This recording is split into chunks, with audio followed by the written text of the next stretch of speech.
Hi, good morning, you all. This is Gurpreet, one of your classmates from Technical Writing and Communication, and I'm here to discuss about electronic lung ventilator.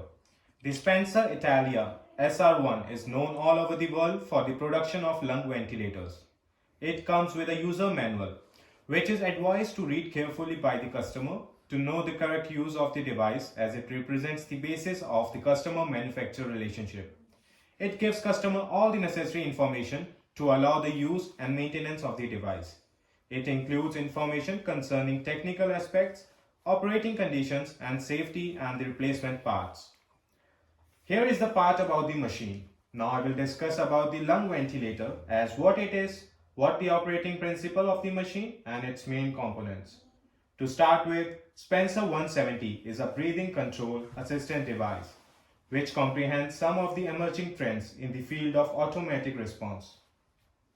It is actually an electronically controlled device as it works as a flow intermittent unit, timely sized, and it is an amazing part about it, also able to supply the medical gas at two different concentrations with the same gas energy source.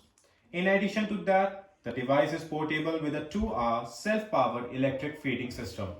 And after the whole usage, it is necessary to feed the external power for at least 2 hours, as this will automatically recharge the internal system. The fact that the wide range of the volumes and the respiratory frequencies of the Spencer 170 and its monitoring system for the patient safety allow us to use this device for both adult and pediatric patients.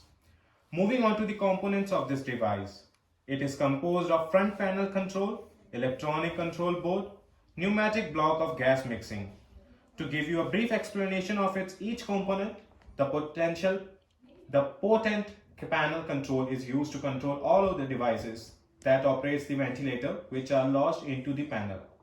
Secondly, the electronic control board affects the integrated control of all respiratory functions and of the main parameters of the respiration.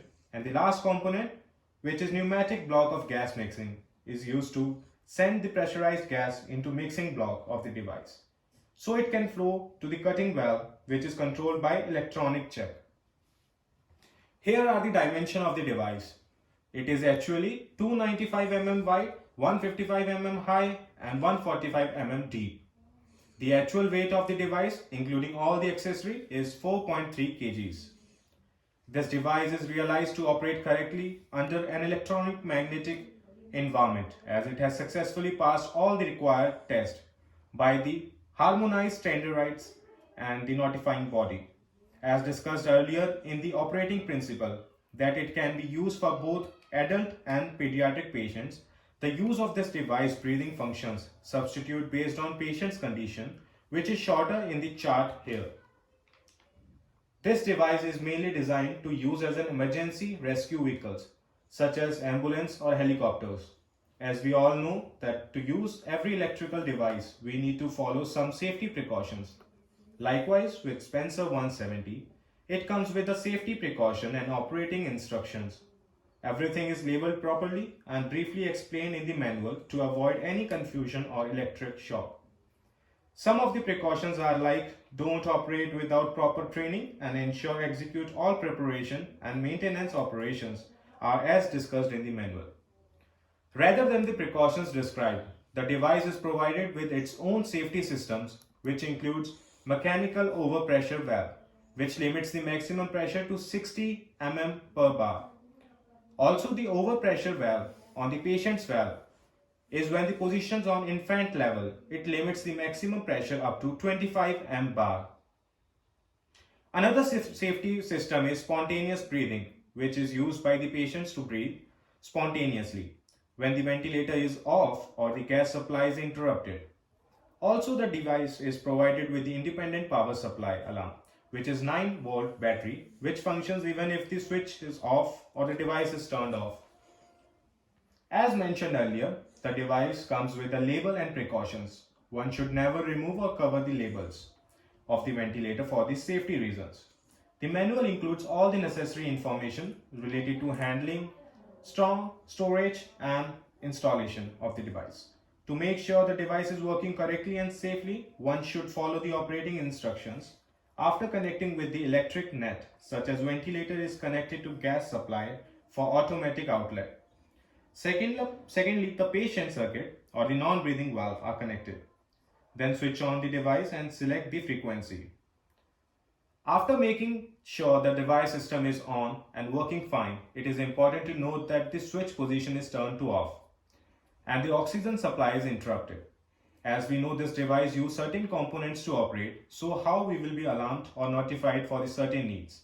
The answer is that Spencer 170 comes with alarm signals with the corresponding to the abnormal functioning condition such as transmittant, visual and acoustic, which means the internal battery needs recharging.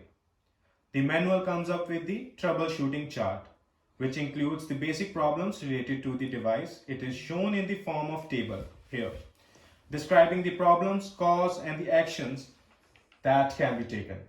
As we know that any machine that can be used needs to be maintained properly in order for the longevity of the machine. For this device, cleaning operation must be provided or executed after each use. There are certain products which can be used for external cleaning for the device. Likewise, disinfecting with aldehydes, disinfecting with alcohol and ammonic compounds. While there are products which cannot be recommended to be used for this device, that are liberating halogens, strong organic acids, compounds liberating oxygen, and many more, as they may lead to disruptions for the device and affect the compatibility.